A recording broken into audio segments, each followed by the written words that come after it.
السلام علیکم۔ وعلیکم السلام ورحمۃ اللہ وبرکاتہ۔ میرا نام محسن خان نیازی ہے، اور حضرت صاحب سے میرا یہ سوال ہے کہ اگر کوئی کسٹمر میرے پاس آتا ہے، اگر اس کے موبائل میں کوئی چھوٹا سا فالٹ جسٹ لائک بیٹری کا فالٹ ہے، اگر اس بیٹری میں چھوٹی سی پیکنگ لگا کے اسے ریٹرن کرتا ہوں اور اسے میں بھاری معاوضہ کوئی سے لیتا ہوں، تو کیا یہ لینا صحیح ہے یا غلط؟ محبتوں کے چور چغل خور خور چغل خور۔ چغل خور، اگر جھوٹ بولا، دھوکہ دیا تو گناہ گار ہوگا۔ کاریگر اگر کوئی بھی چیز ریپیئر کرتا ہے، آج کل جھوٹ بہت بولتے ہیں کہ میں یہ پارٹ لگاؤں گا، فلاں اسپیئر پارٹ لگانا پڑے گا، تو اس کو مطلب یہ کرنا ہے، وہ کرنا ہے، اس کی سروس بھی کرنی پڑے گی، اور بہت چالاکی کرتے ہیں۔ ابھی رکھ جاؤ، ہم ذرا دیکھیں گے اس میں کیا کیا کام ہے، پھر ہم آپ کو بتائیں گے بعد میں۔ تو وہ رکھ دیتے ہیں، پھر وہ بلا ہوا آتا ہے تو بولتے ہیں یہ ٹوٹا ہوا ہے، یہ نکلا ہوا ہے، میں فلاں ملک کا پرزہ لگاؤں گا، یہ تو اس ملک کا ہے جو نہیں چلتا، وغیرہ وغیرہ۔ یہ سارا بتا کر پھر وہ اچھا خاصا بل بنا دیتے ہیں، اور ایک دو دن دھکے کھلاتے ہوں گے تاکہ وہ اس کو لگے کہ ہاں میرا کام ہو رہا ہے اور میری گاڑی یا جو بھی ہے اسپتال میں داخل ہے، علاج ہو رہا ہے۔ ہونا کچھ بھی نہیں ہے، بس ایک تار ہٹ گیا ہوتا ہے، وہ انہوں نے جوڑ دینا ہوتا ہے۔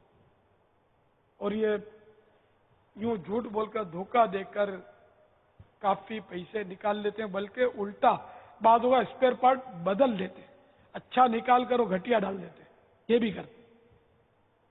تو یہ سب حرام اور جہنم میں لے جانے والے کام ہیں۔ مسلمان کو کیا، غیر مسلم کو بھی دھوکہ دینا جائز نہیں ہے۔ اسلام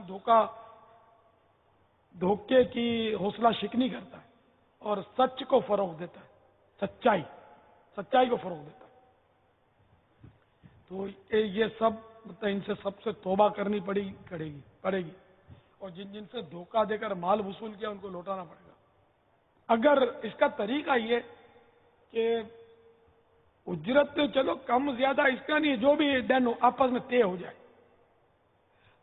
یہ نہ کہیں کہ یہ بدلی کروں گا وہ بدلی کروں گا۔ اگر واقعی یہ بدلی کرنا اور کہنا ہے اور جو کہیں گے وہ آپ نے کرنا ہے، تب تو سمجھ میں آتا ہے کہ صحیح ہے۔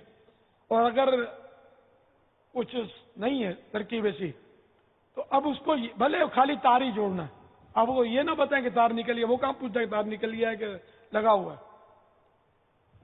جھوٹ کسی طرح نہ بولیں، آپ دھوکہ نہ دیں۔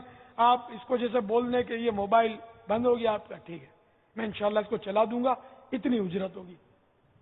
پھر آپ پہلے وہ آپ کی حکمت عملی جو بھی ہوگا اس کے سامنے تار نہ جوڑیں، جب پیبند نہ لگائیں، آپ پیچھے سے جا کر یہ ترکیب بنا لیں یا کل بلا لیں اس کو، اس طرح اس کو آپ چالو کر کے وہ بات کر رہے ہیں موبائل، ٹھیک ہے اجرت جو طے ہوئی لے لیں، بغیر طے ہوئے بھی جائز نہیں ہے کہ جو انصاف سے دے دینا اور جو آپ کی مرضی ہو دے دینا، یار آپ جو دے دو گے وہ لے لوں گا، یہ سب فساد کی جڑیں ہیں جو جھگڑے ہوتے ہیں۔ تو اسلام مطلب ایسی چیزوں کو منع کرتا ہے، اس لیے وہ اجرت جہاں اجرت دلالتن یا صراحتن جہاں ثابت ہو وہاں طے کرنا واجب ہے۔